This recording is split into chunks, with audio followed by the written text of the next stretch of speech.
datang dia. Datang ngasih apa coba? Ngasih duit 200 juta. Demi Allah.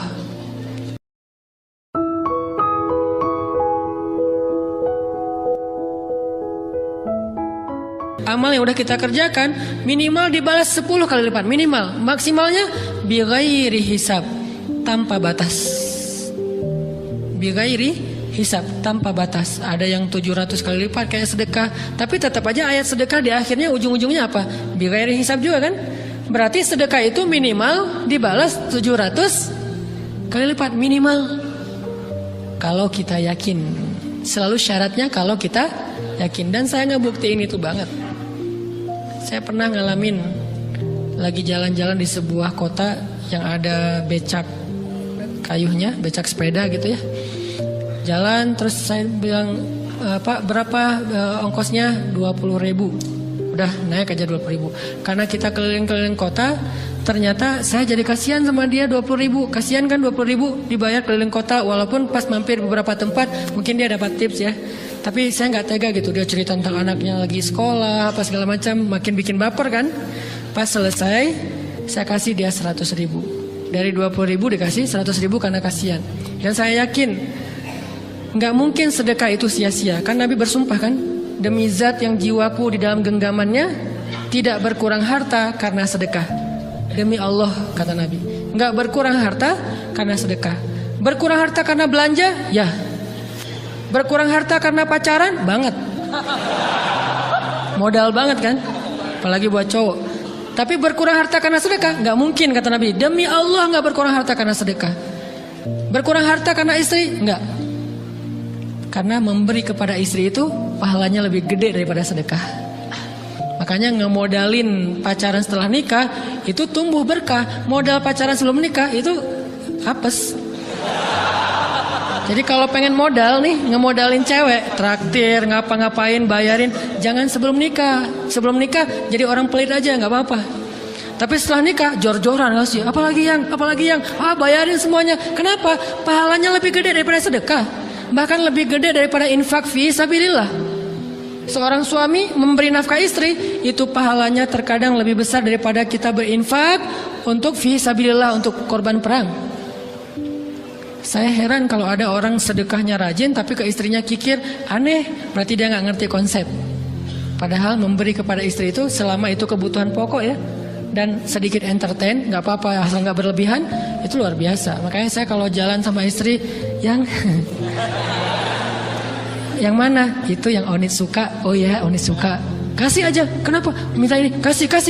Selama ada kan kenapa nggak dikasih kan ya? Nanti Allah ganti. Makin rajin kita ngebayarin istri kita, ngebelanjain istri kita, makin Allah ngasih yang kita nggak pernah duga-duga. Sampai istri kita cemburu sama kita. Kok kamu duitnya banyak banget sih? Kan gara-gara aku sering ngasih ke kamu. Ya udah sini lain lagi.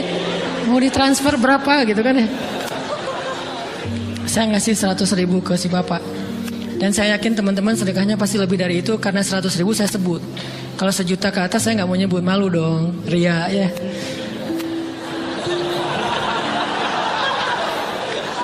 Sebenarnya nggak pernah sih. 100.000 deh, karena kan kecil. Saya kasih 100.000. Ternyata begitu saya kasih 100.000, dia doa.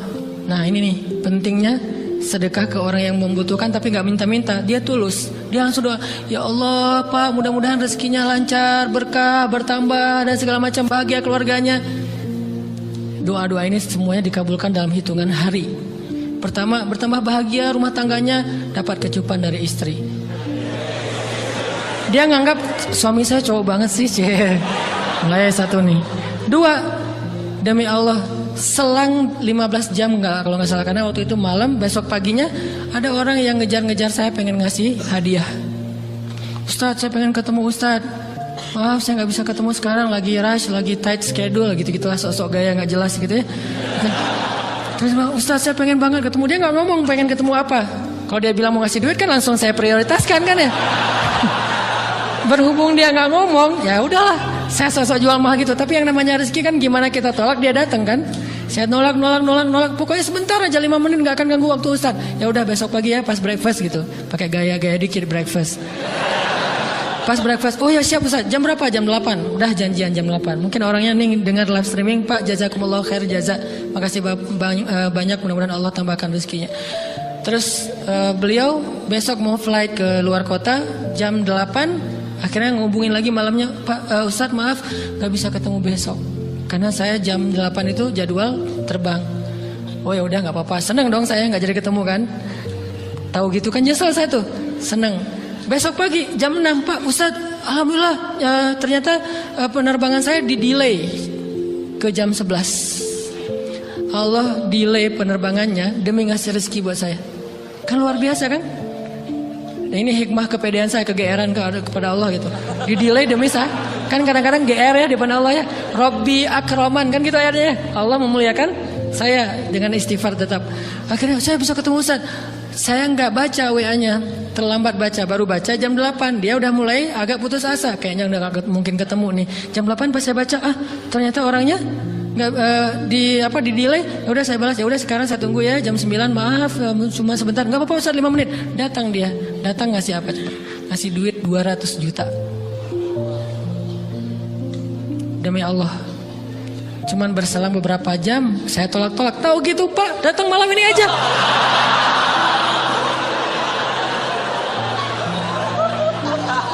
Harusnya malam itu juga saya cari orangnya. Kalau perlu saya yang nyamperin Bapak. Sherlock, saya kejar.